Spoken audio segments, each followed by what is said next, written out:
Video अंत तक देखें। अगर वीडियो अच्छी लगे तो प्लीज लाइक करें, सब्सक्राइब करें। एक सेनपुर स्थान है, लगभग 90-100 बीघा का बगीचा ही बगीचा है। कोई भी किसी भी तरह की वहां अर्थ प्राप्ति की कोई आए जाए ऐसा नहीं, कोई अन्न आदि की व्यवस्था नहीं। 24 घंटे में 2 रोटी और अरहर की दाल, जो 2-4 साधु विरक्त रहते थे, बस इतने, न कोई चाय, न नाश्ता, न मीठा, न सब्जी, न चावल, कुछ नहीं, बस 2 रोटी नित्य की दिनचर्या थी और अरहर की थोड़ी दाल। 24 घंटे वहां वही रह सकता था जिससे भगवत प्राप्ति कर ली। और सांप बिच्छी आदि, अंधेरा, कोई बिजली नहीं, और नीचे भगवती भागीरथी बह रही। बड़ा वैसे वैरागियों के लिए आनंदमय था। जब गंगा किनारे भ्रमण कर रहे थे तो वो स्थान बहुत प्रिय लगा। लगभग 2 वर्ष वहां रहे। बड़ा ही पवित्र स्थान, मतलब जिसे स्मृति आती है तो चित्त चुरा जाता है। थोड़ी देर के लिए वो शोभा सामने आकर्षित करती है। किसी भी लता के नीचे बैठो, गंगा जी बह रही, बहुत बहुत ही आनंद वर्धन करना, ऐसा वहां का वातावरण। पर बहुत कोशिश करते, निरंतर नाम नहीं चलता।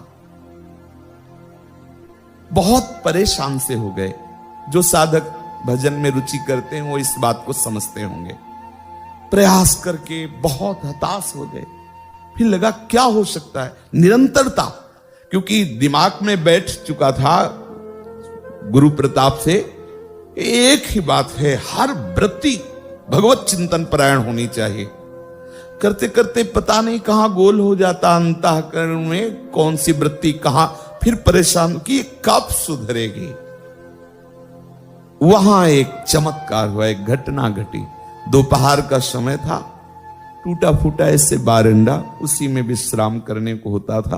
तो सामने भगवान शंकर का विशाल पुराना मंदिर, वहां मध्याह्न में वही 2 रोटी और अरहर की दाल का प्रसाद पाके, अब बहुत बड़ा बगीचा था, अलग अलग कुटिया थी, किसी को किसी की आवाज सुनाई न दे।